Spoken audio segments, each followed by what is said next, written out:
موت سے پہلے فرشتے آ جاتے ہیں.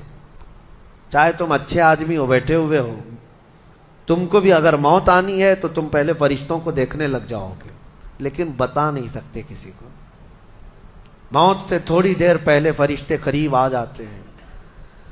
پہلے جماعت فرشتوں کی آتی ہے, پھر ملک الموت آتے ہیں. ملک الموت ان فرشتوں کے بیچ آتے ہیں. جیسے ہی یہ مرنے والا آدمی ملک الموت کو دیکھ لیتا ہے, پھر اس کے جسم میں کپ کپی طاری ہو جاتی ہے, اور ایسی کپ کپی طاری ہوتی ہے کہ کبھی پیشاب نکل جاتا ہے, کبھی پخانہ نکل جاتا ہے. اکثر دیکھنا مرنے والوں کی نجاست نکل جاتی ہے. ملک الموت کو وہ بہت قریب سے دیکھتا ہے, اور ان کی دو شکلیں ہیں.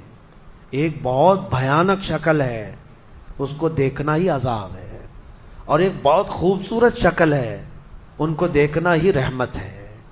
وہ نیک بندوں کی روح نکالنے کے لیے جب جاتے ہیں تو خوبصورت شکل میں جاتے ہیں, اور جب گنہگاروں کی روح نکالنے جاتے ہیں تو بھیانک شکل میں جاتے ہیں. اور ان کو دیکھتے ہی مرنے والے کا جسم پیلا پڑ جاتا ہے, پیشانی اکھڑ جاتی, آنکھیں پھٹی رہ جاتی, اور پھر خرخرا آنے لگ جاتا ہے, یعنی خرخر کی آواز تیز ہو جاتی ہے. وہ بولنا چاہتا ہے اپنے پاس والوں کو, لیکن بول نہیں سکتا, بند ہو جاتا ہے. یہ وہ وقت ہے جب اس کے توبہ کا دروازہ بھی بند ہو جاتا ہے. اب اگر فرشتوں کو دیکھ کر کوئی توبہ بھی کر لیا, ایمان لایا, تو اس کا ایمان قبول نہیں. اس وقت سے پہلے پہلے تک جو بھی ایمان لایا یا توبہ کیا, اس کی توبہ قبول ہے. لیکن موت کا خرخرا آ گیا اور فرشتوں کو دیکھ لیا, اس کے بعد بہت سارے کافر بھی پکاریں گے کہ ہم ایمان لاتے ہیں اللہ پر. نہیں, اب ایمان قبول نہیں ہوگا. موت اتنی آسانی سے نہیں آتی, اس کا پروسیس ہے. فرشتے آتے ہیں, ملک الموت آتے ہیں, پھر اس کے بعد اس کو گھور کر دیکھتے ہیں, پھر اس کو چت لٹا دیا جاتا ہے, یا جس حالت میں بھی ہے وہ گر جاتا ہے. کھڑا ہے تو گرتا ہے, بیٹھا ہے تو گرتا ہے, موت آنے سے پہلے لڑک جاتا ہے. یہ ضروری بھی نہیں ہے کہ آج میں اپنے آپ کو سنبھال کر بیٹھا ہوں, اگر میری موت آنی ہے اسی کرسی سے گر جاؤں, اسی جگہ سے ہم گر جائیں. اور اس کے بعد ملک الموت روح کھینچنا شروع کرتے ہیں, پیروں کے ناخنوں سے لے کر ہاتھوں کے ناخنوں سے لے کر اس کے جسم کے ہر حصے سے لے کر ناک تک کھینچتے ہوئے لاتے ہیں. اور اس کے بعد جب پوری روح نکل جاتی ہے, وہ لے کر کے چلتے رہتے ہیں, اور مردہ ان کو جاتے ہوئے دیکھتا رہتا ہے. آنکھیں سب سے لاسٹ میں کھلی رہتی, کسی بھی مرنے والے کی آنکھیں بند نہیں رہتی, کھلی رہتی, وہ دیکھتا رہتا ہے. اسی لیے حدیث پاک میں ہے, جب کسی کی روح نکل جائے تو سب سے پہلے تم اس کی آنکھیں بند کر دو.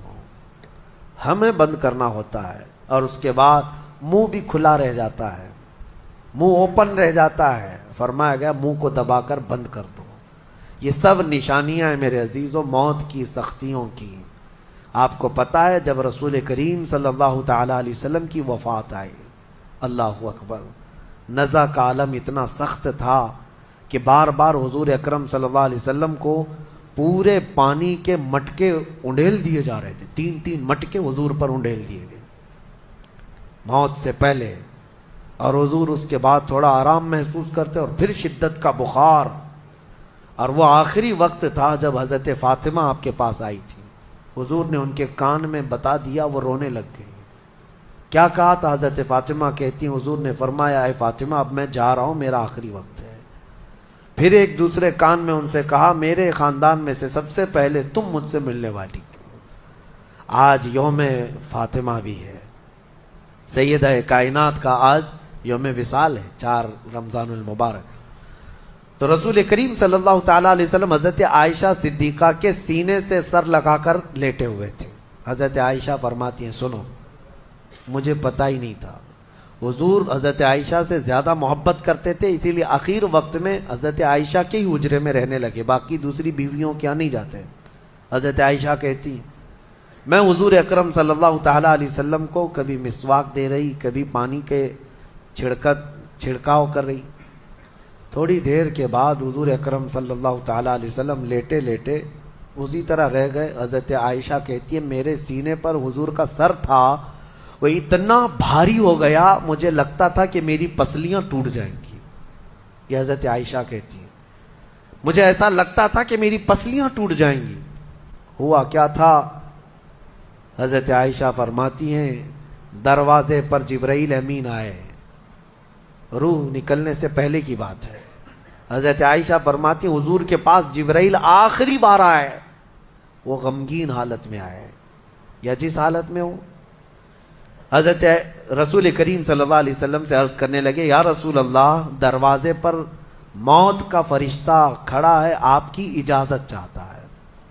اگر آپ اجازت دے دیں تو وہ آئے گا اور آپ کی روح پاک کو اللہ کے حضور لے جائے گا. اور یا رسول اللہ آج سے پہلے اس فرشتے نے کسی سے اجازت نہیں لی اور قیامت تک کسی کی روح نکالنے کے لیے وہ اجازت لے گا بھی نہیں. یہ صرف رسول پاک کی خصوصیت تھی. حضور نے فرمایا آنے دو. ملک الموت آئے اور جب حضور کی اجازت سے روح نکالی تو حضرت عائشہ کہتی ہیں اتنا بھاری ہو گیا تھا سر کہ مجھے لگتا تھا کہ میری پسلیاں ٹوٹ جائیں گی سینے کی. اور اس کے بعد حضرت عائشہ فرماتی ہیں میں نے حضور کے سر مبارک کو نیچے کی طرف کیا. مجھے پتہ بھی نہیں تھا کہ حضور کا انتقال ہوا. میں حضور اکرم صلی اللہ علیہ وسلم سے باتیں کرنے میں مصروف تھی. اسی میں حضرت ابو بکر صدیق حجرے میں آئے. پوچھا عائشہ کیا حال ہے حضور کا؟ حضور اکرم صلی اللہ علیہ وسلم کو دیکھا حضرت ابو بکر نے اور پیشانی مبارکہ پر ہاتھ رکھا تو وہ بہت ٹھنڈی تھی. ماتھے کو بوسہ دیا اور ایک آہ بھری اور ایک جملہ کہا تھا یا رسول اللہ ایک بار موت آنی تھی وہ آپ پر آ گئی.